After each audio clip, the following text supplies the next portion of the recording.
Unknown, the surrender experiment, my journey into life's perfection. 50.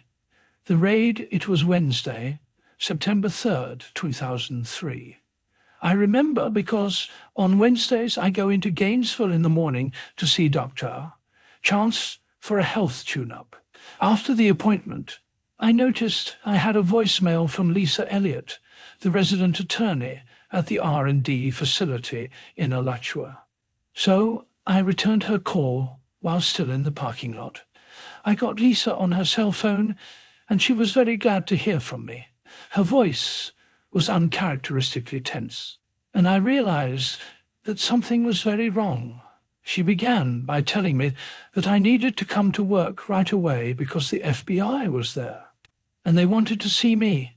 My first thought was about a federal marshal who had come to the facility a few years earlier looking for a prior employee.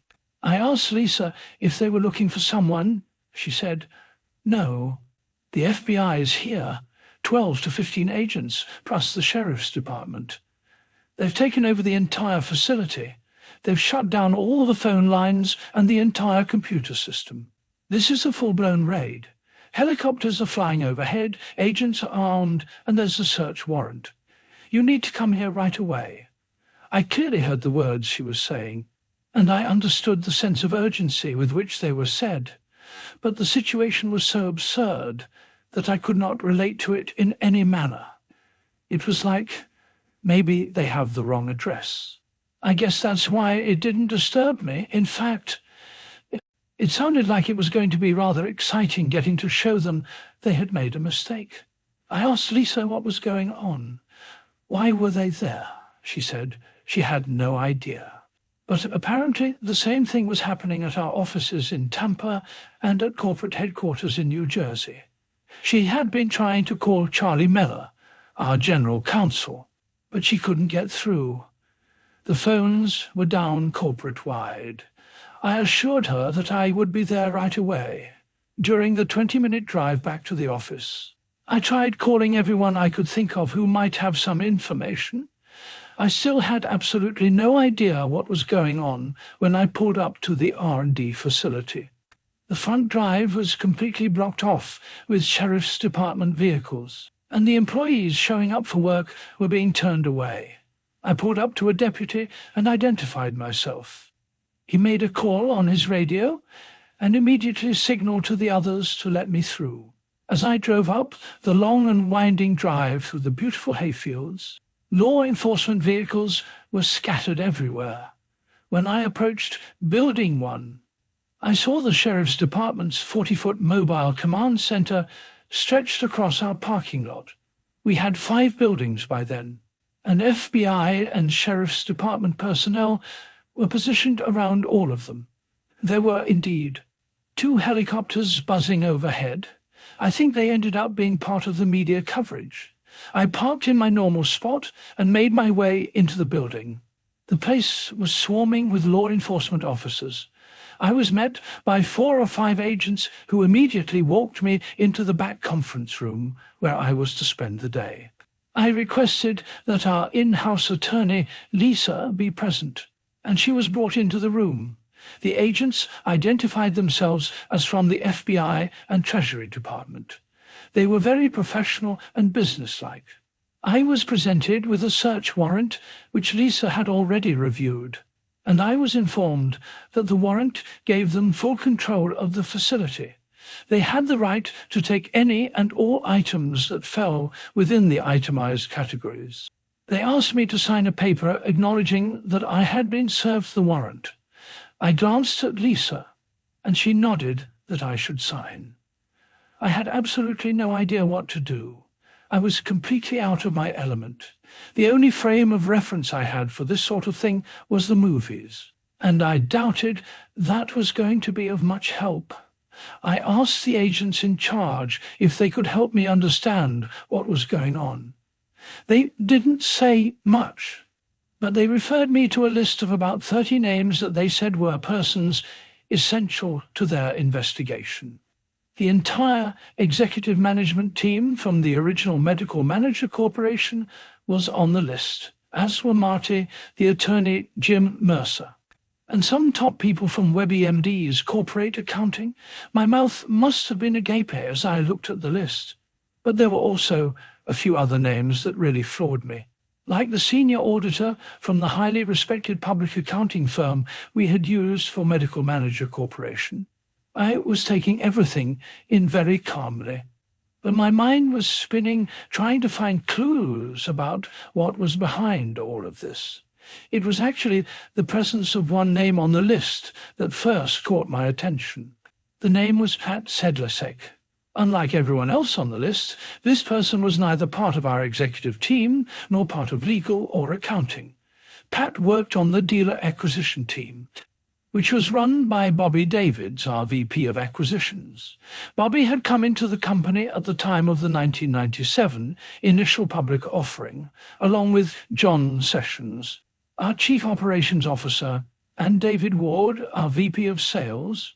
I would hardly have recognized Pat's name out of our 2,300 division employees, except that we were currently in the process of investigating him for taking kickbacks from some of the dealers. That investigation had begun in late 2002, and by early 2003 had included Bobby Davids and a couple of other employees, WebMD's corporate attorneys, with the help of outside counsel. Were handling the matter.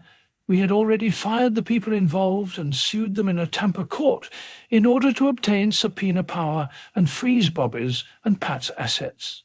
As our investigation went on, we were finding more and more incidents of Bobby and or Pat arranging kickbacks from the dealers they were acquiring. The subpoenas we obtained of their bank accounts had revealed an intricate network of shell companies Bobby had been using to hide the money. The investigators were able to trace the funds coming in and going out of these accounts to see who was involved in the money trail. Pat had already begun to cooperate, and it was obvious that Bobby Davids was the ringleader.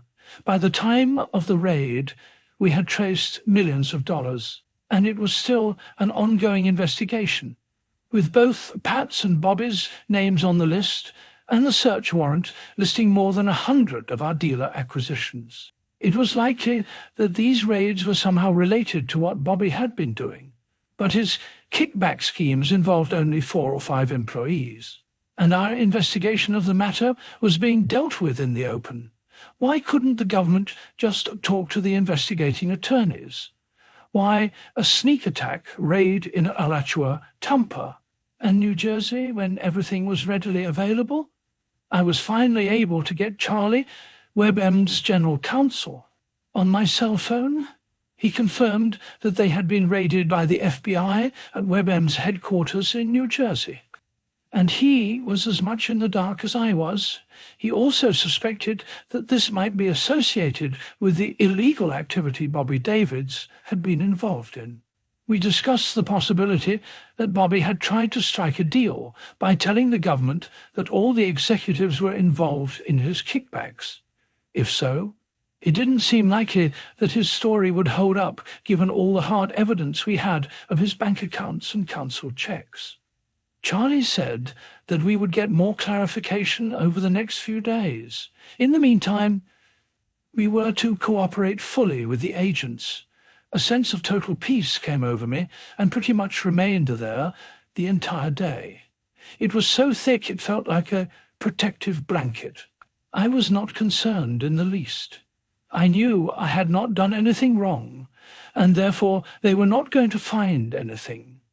If this was a case of Bobby lying to try to save his neck, the evidence would clearly reveal the truth. I wanted to make sure I was present enough to fully take in this extraordinary experience. It's not every day that the FBI shows up and raids your place for absolutely no apparent reason. My understanding is that nationwide more than 50 government agents were involved in the raid. They took the entire day, and by the time they were done, they left with pretty much everything. My desk was cleared of every single scrap of paper. All my file cabinets were empty, as were all those of my executive assistant, Sandy Plum. All legal files were removed from Lisa's office and from the legal filing rooms. My conference room table used to have stacks of file folders piled up that were actively being used to run the business. They were all gone with no way to recreate them. And it was not just the paper documents that were being taken. Agents were also making mirror images of all our computer disk drives, both the desktops and the servers. The day progressed pretty much without my input. I used my time to work on remaining completely comfortable with the radical situation life had stuck me in. There was really no reason to be thinking about why this was happening or how it would turn out. Since I had absolutely no idea what was going on, thinking about it wasn't going to help. Instead, I enjoyed spending my day letting go of whatever that voice in my head was trying to say and deeply relaxing whenever my heart began to feel anxious. In this situation, surrender was not an option. It was only a sane thing to do. When I left that evening, I sought out the lead agents. I thanked them for being so cordial and told them that I wished we could have met under better circumstances.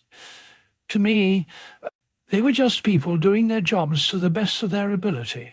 It certainly wasn't their fault. When the sun set on September 3rd, 2003, nationwide, the government had taken 2 million email messages, 1,500 boxes of files containing more than 3 million pages of documents, and 30,000 computer files. This was, indeed, 30,000 computer files. A day that would live in infamy.